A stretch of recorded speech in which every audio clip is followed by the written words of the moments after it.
Je m'appelle Hélène Darval, et jamais je n'aurais cru devenir cette femme à qui l'on annonce froidement une demande de divorce, en plein milieu de son propre salon. Tandis que je retenais mes larmes, mon mari agitait les papiers devant mon visage, comme un drapeau de victoire. J'ai 42 ans. Je suis responsable commercial dans une entreprise de solutions numériques à Lyon, une ville où l'air humide colle à la peau et où les platanes penchent si bas qu'ils semblent alourdir même la lumière du jour. Autrefois, ma vie était bien plus simple. Je pensais tout maîtriser, un emploi correct, quelques économies, un cœur encore capable de croire à quelque chose de vrai. Mais ce matin-là, quand Sylvain, mon mari, m'a regardé avec un sourire narquois et m'a dit « Je n'ai plus besoin de toi », le sol s'est dérobé sous mes pieds. Et le pire, ce n'était pas le divorce lui-même, qui m'a frappé comme un train lancé à pleine vitesse. C'était ce qu'il a ajouté ensuite. Sur le compte de mon père, il y a 500 millions d'euros, Hélène. Ma vie est assurée. Et toi? Tu n'étais qu'un distributeur automatique en attendant qu'il meure. Tout s'est renversé à l'intérieur de moi. J'avais déjà remarqué chez Sylvain de petits signes d'égoïsme. Il esquivait les corvées, souriait de ce petit air qui lui faisait tout pardonner. Mais là, c'était au-delà de tout. Il s'était marié avec moi, avait joué le rôle du mari attentionné, seulement pour attendre la mort de son père et toucher le pactole. Et le plus cruel, c'est qu'il salissait la mémoire de cet homme, son père, Henri, qui m'avait toujours traité avec bienveillance. Je suis restée là, les poings serrés, à lutter contre l'envie de crier. Son père venait de mourir quelques jours plus tôt, et j'étais encore en deuil. Les mots de Sylvain sonnaient comme une trahison, envers sa mémoire et envers mon amour. J'ai voulu exploser, lui jeter au visage tout le dégoût que j'avais pour sa cupidité. Mais quelque chose m'a retenue. Une voix douce dans ma tête, peut-être celle de son père Henri, murmurait « Reste calme, Hélène ». J'ai pris une grande inspiration, arraché les papiers de ses mains et les ai signés sur le champ. « Très bien », ai-je dit d'une voix égale, alors qu'une tempête grondait en moi. « Dépose-les toi-même. Et envoie-moi mes affaires quand tu en auras fini. » Je suis sortie de cette grande maison de Lyon, en longeant la pelouse impeccablement tondue et la vie que je croyais avoir bâtie. Dans ma poitrine, la colère se mêlait à un étrange soulagement. Sylvain pensait avoir gagné, mais la vérité allait bientôt le rattraper. Ces 500 millions d'euros auxquels il croyait, une pure illusion. Et moi, je le savais. Revenons un peu en arrière. Pour comprendre comment j'en suis arrivée là, il faut savoir où tout a commencé. Autrefois, je n'étais pas aussi endurcie. Il y a quelques années, j'étais mariée à un homme bon et discret. Clément, ouvrier dans une entreprise de bâtiment. Nous ne vivions pas dans le luxe, mais nous étions heureux. Nous économisions pour acheter une petite maison dans la banlieue de Lyon. Et puis, un matin, le téléphone a sonné. Un accident sur le chantier. Il n'a pas survécu. Le chagrin m'a écrasé comme une dalle de béton, lourd, implacable. Avec l'assurance et les indemnités du contrat, il y avait près de 450 000 euros.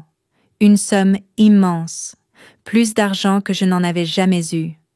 Mais chaque euro pesait du sang de l'homme que j'aimais. Les parents de Clément, deux vieux adorables, la soixantaine passée, m'ont dit de tout garder. Garde-les, Hélène, tu es jeune, recommence ta vie. J'ai voulu partager avec le frère de Clément et sa femme, mais ils n'ont accepté qu'une petite partie, insistant pour que le reste me revienne. Ainsi, je me suis retrouvée veuve à 39 ans, avec presque un demi-million sur mon compte. J'ai continué à travailler, noyée dans les présentations et les réunions. Mais le soir, je rentrais dans un silence qui me faisait mal.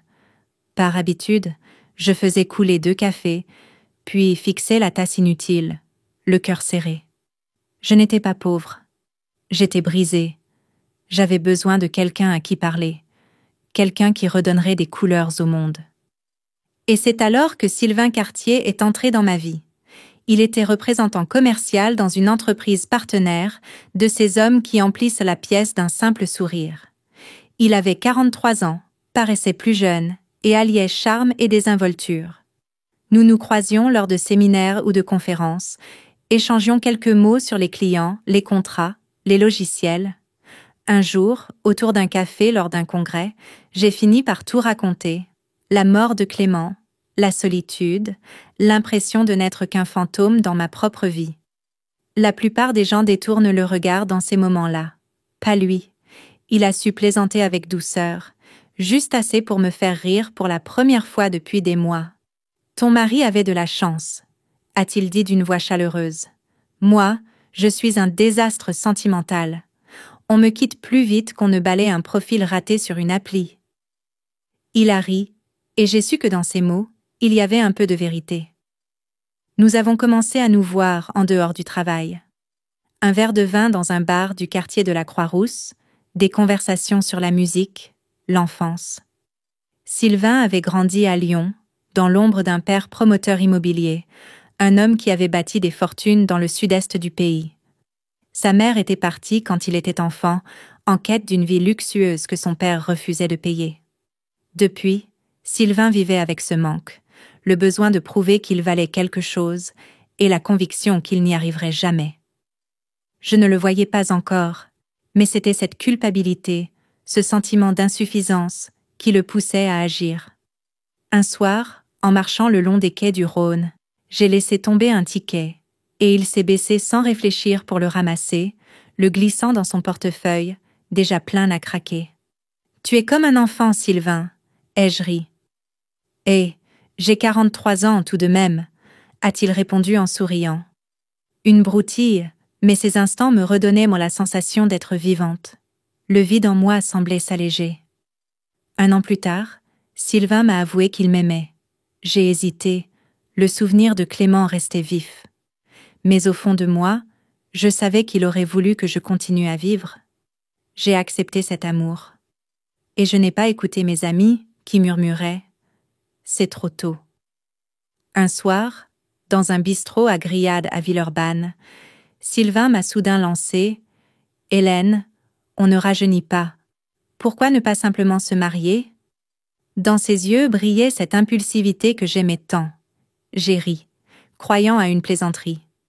Mais non, il était sérieux. Une amie m'a ensuite conseillé d'attendre, mais la confiance de Sylvain était contagieuse. J'ai pensé que sa légèreté pouvait peut-être apaiser ma manie de tout compliquer. « D'accord », ai-je dit, étonné de moi-même. « Allons-y. » Et là, il a ajouté, comme en passant, « Au fait, je vis avec mon père, il est malade, je m'en occupe. Tu ne m'en voudras pas ?» Je suis restée figée. Il m'avait déjà parlé de son père, mais jamais ainsi. Pourquoi ne pas me l'avoir dit plus tôt ? Ai-je demandé, tâchant de garder mon calme. Je ne voulais pas te faire fuir, a-t-il haussé les épaules. Ne t'inquiète pas, tu comprendras en le rencontrant. Cela ne me plaisait pas, mais j'ai accepté, sans savoir que cette rencontre allait tout changer. Quand nous sommes arrivés à la maison de son père, dans la banlieue de Lyon, j'ai eu l'impression de franchir un seuil vers un autre monde. Une demeure en briques, 3 étages, une large pelouse, de vieux platanes. Imposante, mais sans ostentation. Une maison qui respirait le goût sûr et la sérénité d'une vie de travail et de réussite. J'étais nerveuse. Sylvain m'avait raconté que son père était un ancien promoteur immobilier, l'homme qui avait construit la moitié des centres commerciaux du sud-est de la France, mais cette rencontre ressemblait tout de même à un examen pour lequel je n'étais pas prête. Sylvain, comme toujours, restait parfaitement détendu. Il a poussé le portillon comme s'il entrait dans un bar. « Ne t'en fais pas, Hélène », a-t-il dit avec un sourire. « Mon père va être enchanté de toi. » À l'intérieur, ça sentait le cèdre et les vieux livres. Le père de Sylvain nous attendait dans un fauteuil, calé sur des coussins. Son visage était fatigué, mais doux. « Excuse-moi de faire ta connaissance comme ça », a-t-il dit avec un sourire chaleureux. « Je ne suis plus tout à fait ce que j'étais. »« Allons, ce n'est rien du tout », ai-je répondu. « Je suis vraiment ravie de vous rencontrer. » Nous nous sommes entendus tout de suite. Il m'a posé des questions sur mon travail, la vente de solutions logicielles, sur un marché technologique qui change à toute vitesse. « C'est un secteur rude », a-t-il remarqué, les yeux pétillants d'intérêt. Tout le monde passe au cloud maintenant. Tu te concentres plutôt sur les intégrations ou sur les nouveaux marchés? J'ai cligné des yeux, surprise. Rares étaient ceux qui comprenaient vraiment ce dont je parlais. Et nous voilà partis à discuter des tendances du marché, au point que j'en ai presque oublié que c'était une première rencontre, et non un rendez-vous professionnel. J'avais l'impression de parler à un mentor. Sylvain, pendant ce temps-là, tripotait son téléphone, manifestement ennuyé. « Papa est radin », a-t-il marmonné plus tard, une fois sorti. Il pourrait se faire construire un vrai manoir, et nous, on croupit dans ce taudis. Je me suis renfrognée en jetant un regard à la maison. Elle était plus grande que tous les endroits où j'avais vécu. Comment pouvait-il appeler ça un taudis? Mais je n'ai rien dit, portée encore par la chaleur de l'accueil d'Henri. Quelques mois après notre mariage, nous avons emménagé chez son père. Cela paraissait logique, il y avait largement assez de place, et le vieil homme avait besoin d'aide. Sylvain a alors eu sa grande idée, quitter son travail et s'occuper de son père à plein temps. « J'ai été un fils épouvantable », m'a-t-il confié un soir, la voix plus douce que d'habitude. « Papa a fait tellement pour moi, et moi, rien. Je veux me rattraper, devenir un homme au foyer. » J'avais des doutes. Sylvain n'avait jamais brillé par son sens des responsabilités. Son portefeuille restait bourré de tickets froissés et de petites monnaies. Mais j'ai apprécié son élan. « Tu es sûr de toi? Tu ne regretteras pas le travail ?» ai-je demandé. Il a secoué la tête. « Je regretterais plutôt de ne pas essayer. Je pourrais toujours reprendre plus tard. » J'ai hoché la tête, en espérant qu'il disait vrai. Mon salaire suffisait pour nous deux, et Henri assumait ses propres dépenses.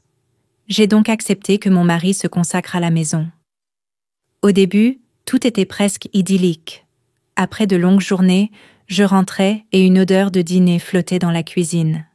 Rien d'extraordinaire, des pâtes, un gratin, mais ça ressemblait à un vrai foyer. Henri aimait raconter ses anciennes affaires.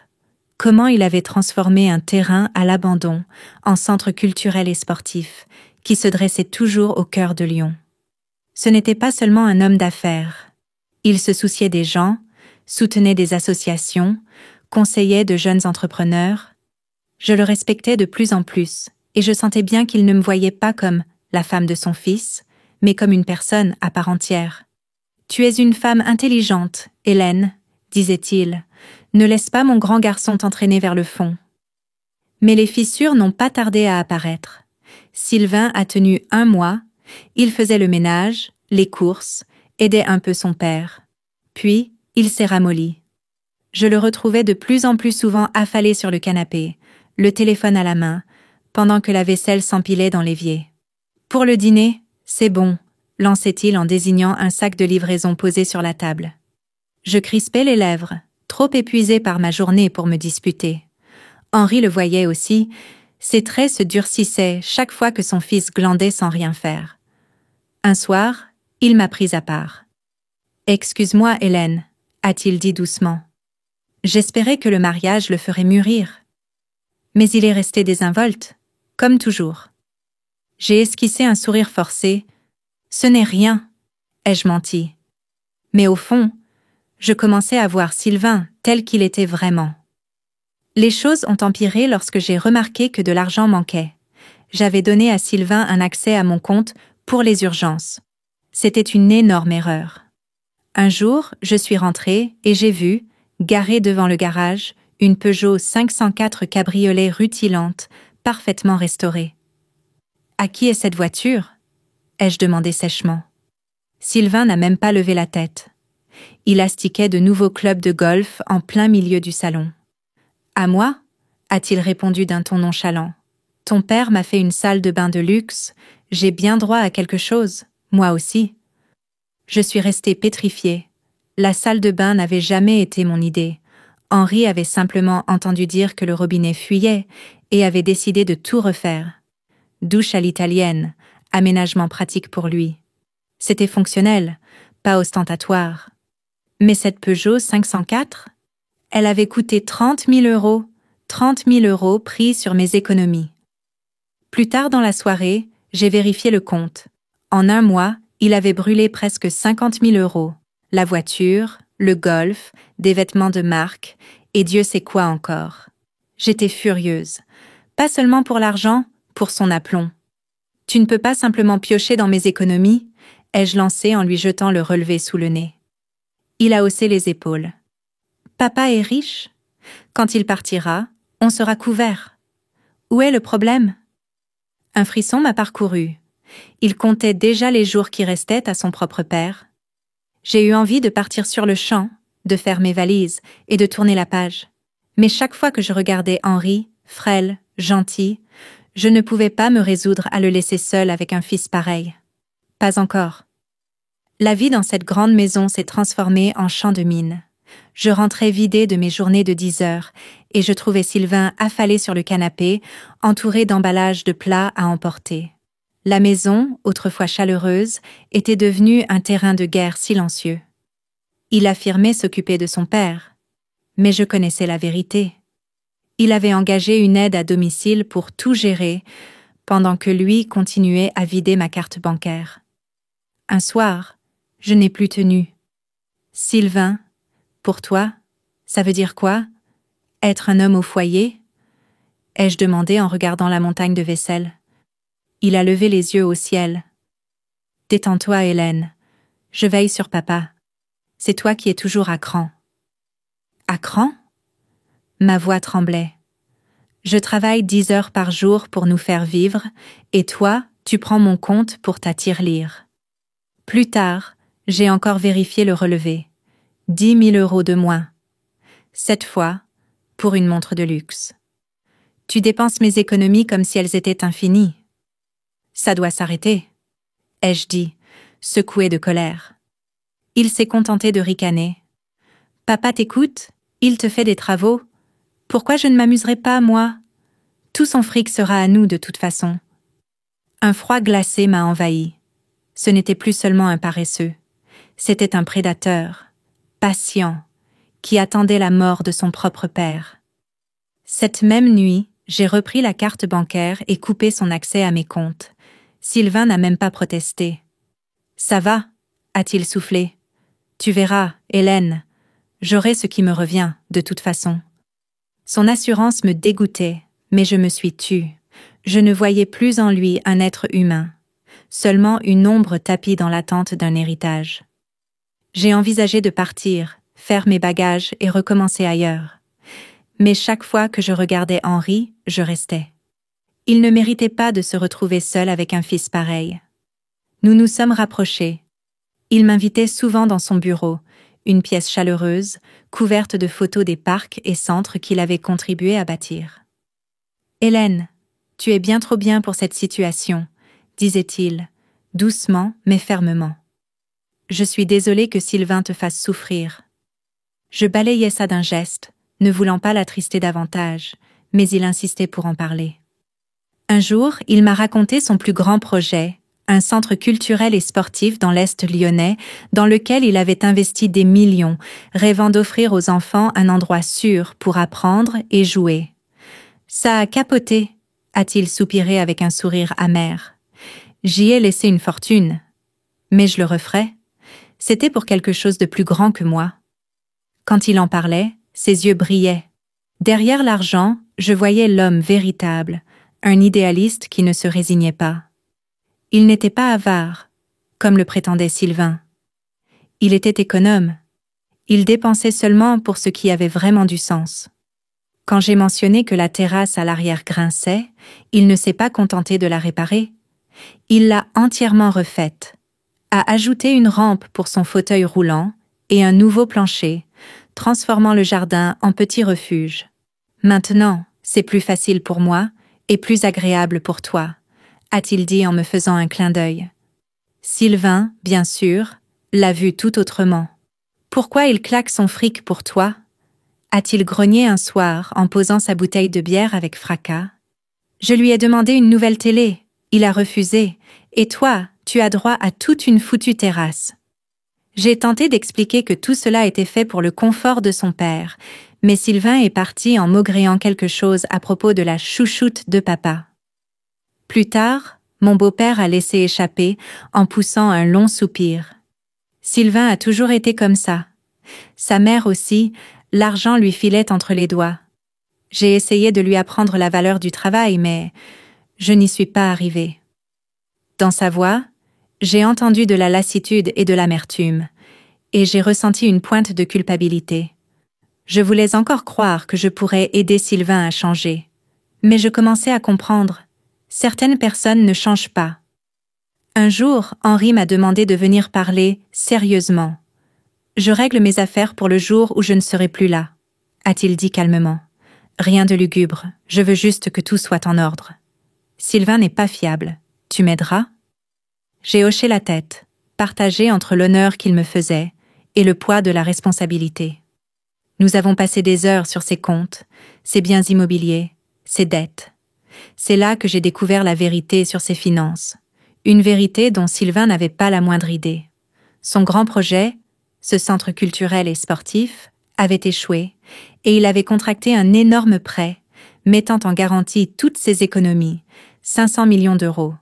S'il ne pouvait pas rembourser, la banque prendrait tout. Il a esquissé un sourire, disant qu'il avait prévu de lancer un autre projet pour couvrir la dette, mais que sa santé l'avait trahi. Si je n'y arrive pas, a-t-il ajouté, la garantie tombera, Sylvain doit le savoir.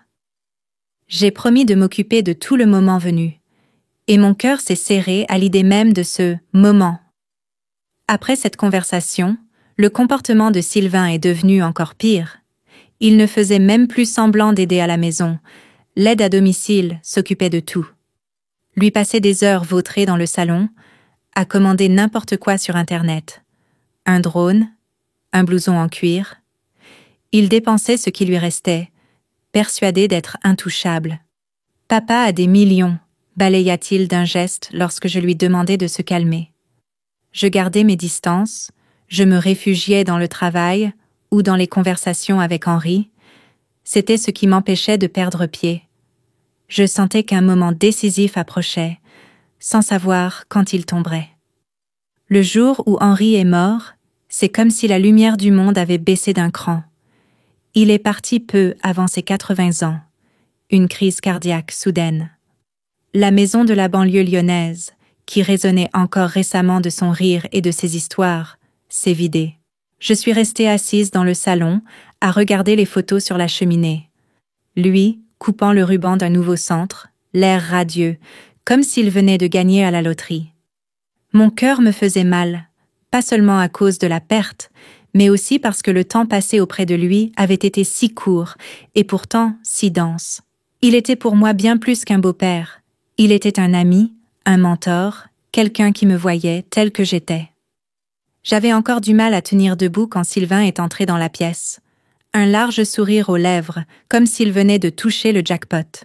« Hélène, il faut qu'on parle », a-t-il dit, la voix tremblante d'excitation. J'ai levé les yeux, espérant voir, pour une fois, une fêlure, un peu de fragilité. Au lieu de ça, il a brandi une liasse de papier en ricanant. « On va divorcer ». Ces mots m'ont giflé. Je l'ai fixé, tentant d'absorber ce que je venais d'entendre. « Quoi ?» ai-je murmuré, la gorge serrée. Il n'a même pas scié. J'ai vérifié le compte de papa. 500 millions, Hélène. Ma vie est assurée. Je n'ai plus besoin de toi. Tu n'étais qu'un distributeur automatique en attendant. Un frisson glacé m'a parcouru le dos. Je savais qu'il était égoïste, mais là, on touchait le fond. Il se tenait là, agitant ses papiers, se vantant de la façon dont il m'avait utilisé. Il s'était marié pour vivre de mon argent jusqu'à ce que tombent ceux de son père. Et la manière dont il parlait de Henri, comme d'un simple tremplin vers une fortune, me donnait envie de vomir. Je me suis rappelé toutes les fois où Henri s'était excusé pour lui, espérant que son fils finirait par mûrir. Et maintenant, je le voyais, piétinant cet espoir. J'ai eu envie de hurler, de lancer quelque chose, de le forcer à sentir le poids de sa trahison. J'ai planté mes ongles dans ma paume jusqu'à la douleur, et soudain, comme un murmure, la voix calme d'Henri a résonné dans ma tête. « Tiens bon, Hélène. » J'ai expiré lentement, puis j'ai regardé Sylvain droit dans les yeux. « Donne-moi ces papiers. » Il a souri, sûr de lui, en me les tendant, persuadé d'avoir déjà gagné. Je les ai signés sur le champ. Ma main tremblait, mais ma résolution était solide. « Dépose-les toi-même », ai-je dit en les lui lançant. « Et envoie-moi mes affaires quand ce sera fait. » J'ai attrapé mon sac et je suis sortie, sous les platanes, loin de cette vie que j'avais essayé de construire.